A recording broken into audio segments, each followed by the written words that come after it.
right, so if you're given a straight path and you're not given the parameterization of the equation, then you have to figure out your own parameterization.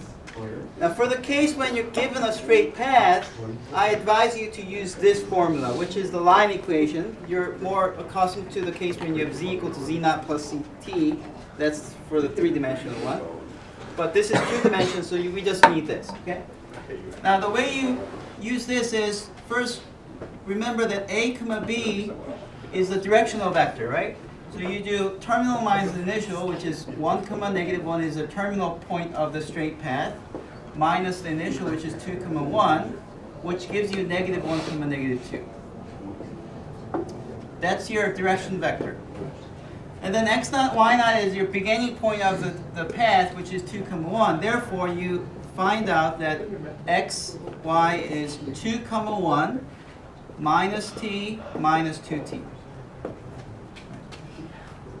And then that's it. Now you're ready to compute this because all you have to do now is to divide by dt, multiply by dt. That single trick solves so many of these line integral questions. So just if you have dy and say I don't know what to do with it, what do? Just divide by dt and multiply dt. So you have to do this integral and do this integral and then add them up. That's what you have to do. Now, because t goes from, what's the value for t here? For what value of t are you at 2 comma 1? If you plug in 0, you get 2 comma 1, right? So t goes from 0. Now, when do you reach 1 comma negative 1? Plug in 1, right? 2 minus 1 is 1. 1 minus 2 times 1 is negative 1. So if t is 1, you end up at this point, 1 comma negative 1. And by the way, if you use this formula, like terminal minus initial, to take your a comma b as this one, you'll find out that it's always from 0 comma 1. So it's very convenient. This method is very good when you're trying to figure out the parameterization of a straight path. All right, so you put t as 0 to 1. And then, because x and y has to be evaluated for these different values of t, and x and y do depend on t, we have to replace x by 2 minus t and y by 1 minus 3. So 6 times 2 minus t, 1 minus 2t. What's dx dt? Negative 1, because this is x, and if you differentiate this by t, you get negative 1. 2 differentiates to 0, negative t differentiates to negative 1. So that's what you get. dt plus 2 times 2 minus t.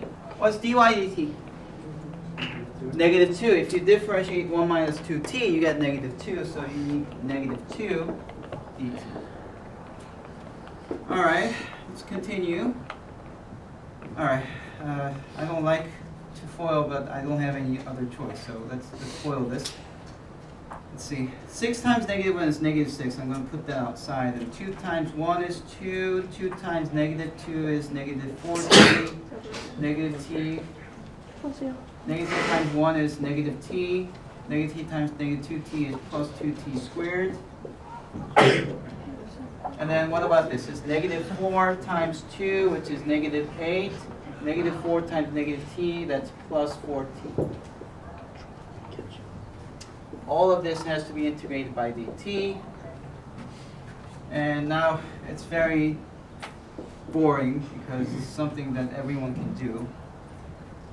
Okay, t squared. I see only one t squared with negative 6. It's negative 12t squared.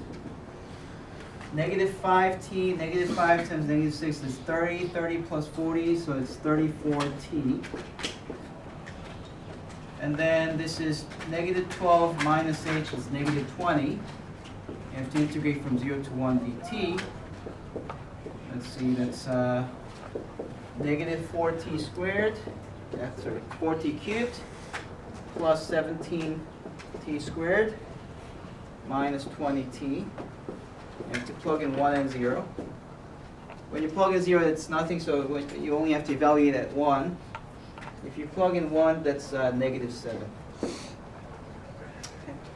So that's how you do the integral of this type, where you have, so this is how you approach the integral of the type where you have integral over some path of some function of x comma y dx, some function of x and y comma times dy. Okay?